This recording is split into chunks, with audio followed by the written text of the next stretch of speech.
This is one of those movies that's been sitting on my IMDb watch list for a very long time. Finally, a very generous patron has given me the opportunity to not only watch, but also review it. You too can force my hand to review whatever you want by becoming an honored guest over on my Patreon page. Harold Crick is an IRS agent, the United States' badass yet boring title for their tax auditors. Nasty, slimy people that believe they are doing the right thing to pave roads and pay for schools. Or at least that's what my own preconceived notions about these kind of people were. Turns out one such agent is far more methodical and lonely in their everyday life than I could have possibly imagined. The 3-minute long opening segment of this movie, which could have easily been an extended trailer for this film, explains this. Emma Thompson's delicious narration could easily be mistaken for simple guidance on how and why our protagonist's daily routine has this geometric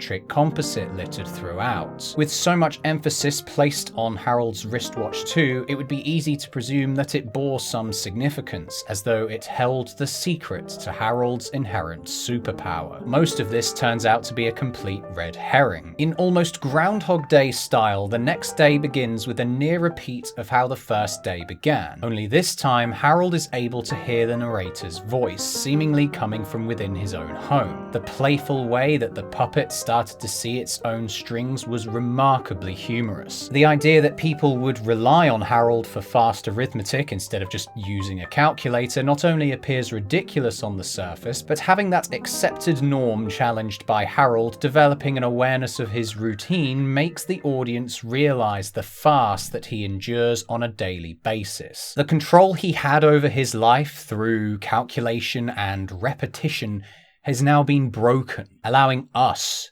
the audience, to be put into his shoes. Harold's solace from his insanity is to be found inside this bright white filing room, where he confides to his colleague about his suspicions. He's a robot! Regrettably, Harold is, like his daily existence, alone in his experience. His auditing services require him to visit a bakery where he meets Anna Pascal, a character who opposes paying the full amount of tax she owes the government. I'm a big supporter of fixing potholes and erecting swing sets. I'm just not such a big fan of the percentage that the government uses for national defense. The reminder that Americans are legally obligated to pay for a military that at best provides employment and worst arbitrarily destroys things still rings true today. I appreciated the music choice of Death or Glory by The Clash playing in the background of the bakery, further personalizing this Anna character as a teasing rebel. Running a business is stressful enough as it is, and to have a man in a sharp suit come along with the full force of the American bureaucracy behind him to disrupt said business, well, it incites a riot. Taxman! Taxman! Taxman! 'Cause I'm the taxman! Yeah, I'm the taxman! Going into this film, I was wary of Harold Crick's portrayal being kind of overwritten by Ferrell's typically obnoxious and loud ways. Compliments should definitely be paid to him for his performance in this film, however. It seems clear from Will Ferrell's restrained performance that this is not the first time his character has had to hear the justifications of people he has been sent to audit. Having said that, Shut up! Shut up and leave me alone! Hey! Hello? What? Why? Hello? Excuse me? yet this is about as Will Ferrell as his performance gets, and works well to illustrate his character's ever-growing frustration at the bizarre situation he finds himself enveloped in. A stereotypical comedy actor waiting for his chance to be in a drama mirrors that of his character, as he too yearns to break free of his reputation. We are shown the Voice's owner, Karen Eiffel, to be standing on the brink of her own demise, or at least she's thinking about about it as part of her attempts to rationalize killing off her fictional character, Harold Crick. Yes, the man we spent 10 minutes observing is in fact the product of Eifel's imagination, with the narration being the words of her opening chapters. I don't know how to kill Harold Crick. In my opinion, this reveal happens far too early in the film. Not even 10% of its runtime elapses before we are fed this information. It didn't give us enough time with Harold to capitalize on the ensuing disequilibrium. Little did he know that this simple, seemingly innocuous act would result in his imminent death. Had the narrator introduced the idea of his death before their identity was revealed, I feel that a moment like this would have justified Harold screaming further than helping to get Will Ferrell fans to buy tickets for his film. Adding insult to injury, the official trailer for Stranger Than Fiction gives away Harold Crick's identity as a fictional character as an additional selling point. It would have been better for the audience to learn why the film is named such as it is from the events contained within. This issue continues into the scene when Harold returns home, attempting to capture the attention of the voice. Knowing that he is a fictional character disregards any other possibility for an explanation for his erratic behavior. The viewer cannot speculate on the source of his madness. Has, for example, his reputation and subsequent isolation driven him to this point? We already have the answer. Thankfully, the real events of the film involving Karen Eiffel as an author with writer's block were frankly hilarious, accompanied by her publisher's assistant Penny, played by Queen Latifah. Thompson does a great job at delivering her arrogance and I'll do it myself attitude, observed by her rejection of her publisher's life-affirming advice. Penny urges Eiffel to take care of herself,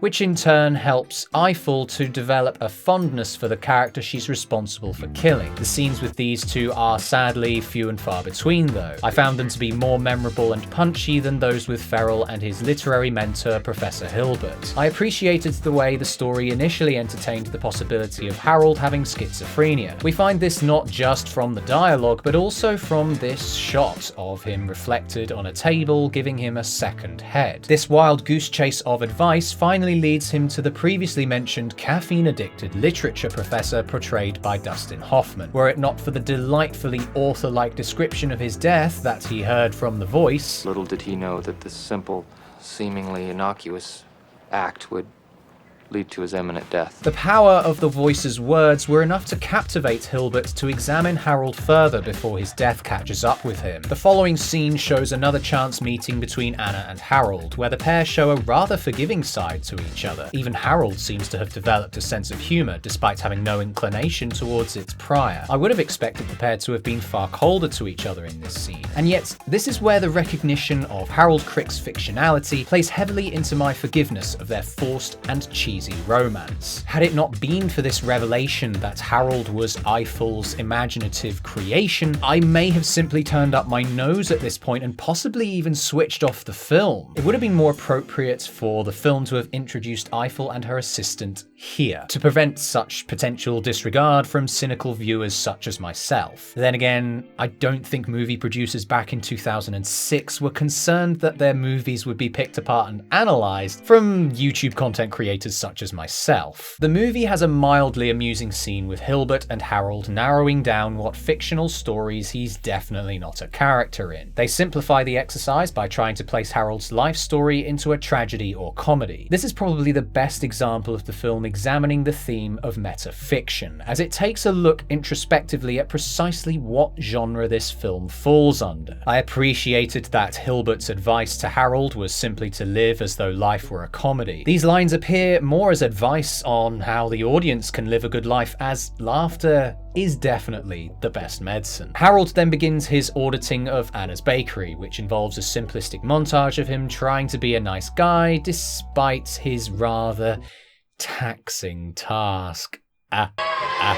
I did like that Harold was cynical enough to believe Anna was just trying to escape her debt by making a batch of cookies for him. His feeble attempt to rectify this problem by offering to pay for the cookies lumps up the tragedy even further. The implications of the pair's relationship could result in him losing his job, the only thing of value he seems to possess. Without his job at the IRS, Who is Harold Crick? With a feeling that doing anything will result in tragedy, Harold's task for the next day is to simply stay at home and do nothing. The TV's rather nihilistic narration of nature tickles the idea of fate, and all the footage on the TV of predators snapping up their prey, only for the giant jaws of a crane to smash into Harold's apartment, it all creates juicy parallels with his own foretold death. This moment just screams to me that Harold literally cannot escape the jaws of fate. It plays off as funny as well, further evidence that this tale isn't quite the tragedy he believes it to be. He just can't see it like we can. Only when Harold decides to live the life he wants to does the narrating voice return. For one thing, he lets go of his concerns about finding a new apartment and moves in with his only friend Dave. What an underdeveloped character he winds up being. Not once does he ask what progress Harold has made in finding a new place, happy for Harold to just play out his midlife crisis inside his own apartment day after day. Apparently the only thing Dave wants is to go to space camp, displaying that he may have been Buster Bluth in disguise the whole time. Harold uses up all that unused vacation time to walk the streets, watch Monty Python's Meaning of Life, and finally pursue Anna Pascal in a non-professional capacity by buying her flowers.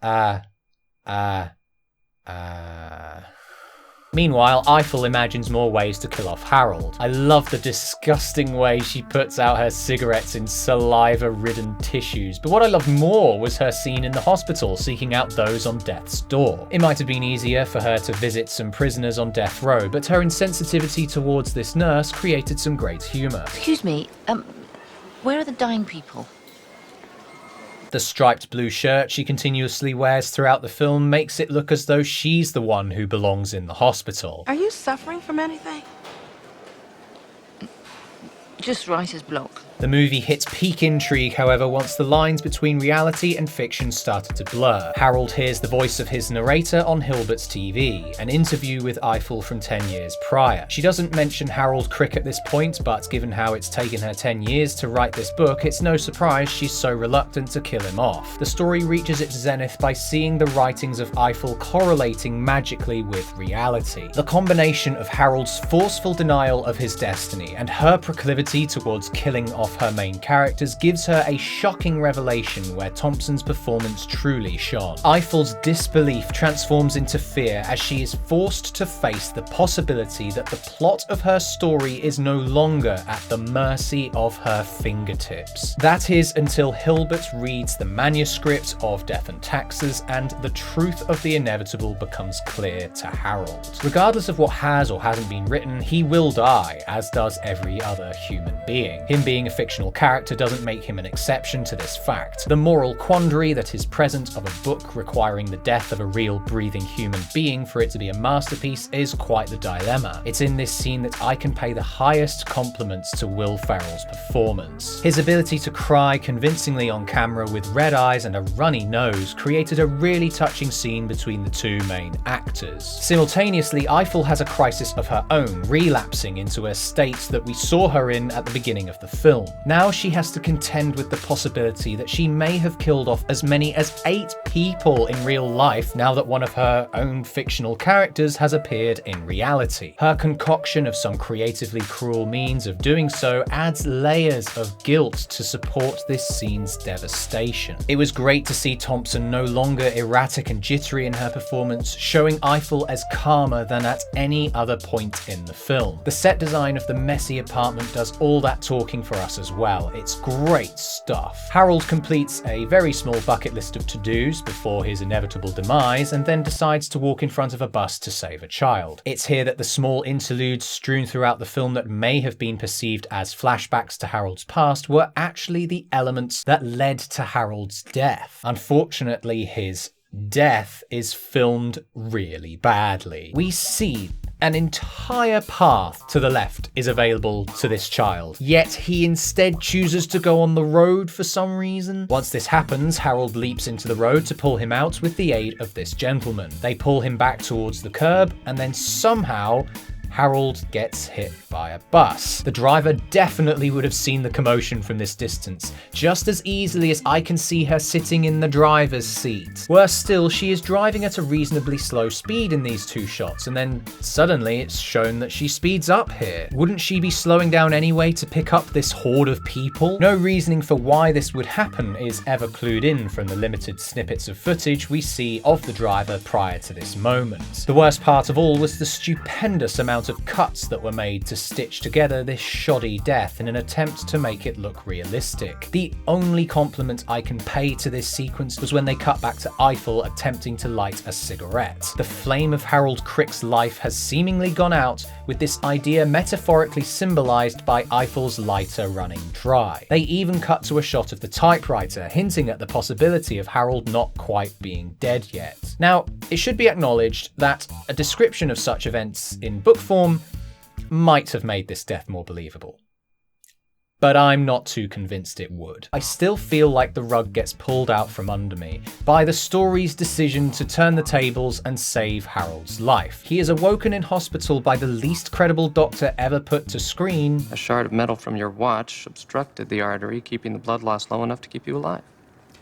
Which is pretty cool. You'll be okay. You'll just have a piece of watch embedded in your arm the rest of your life.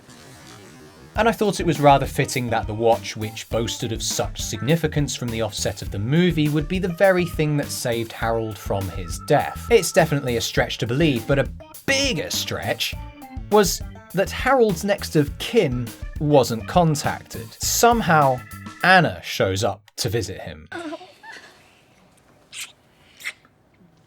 I'm okay. Harold. It's all right.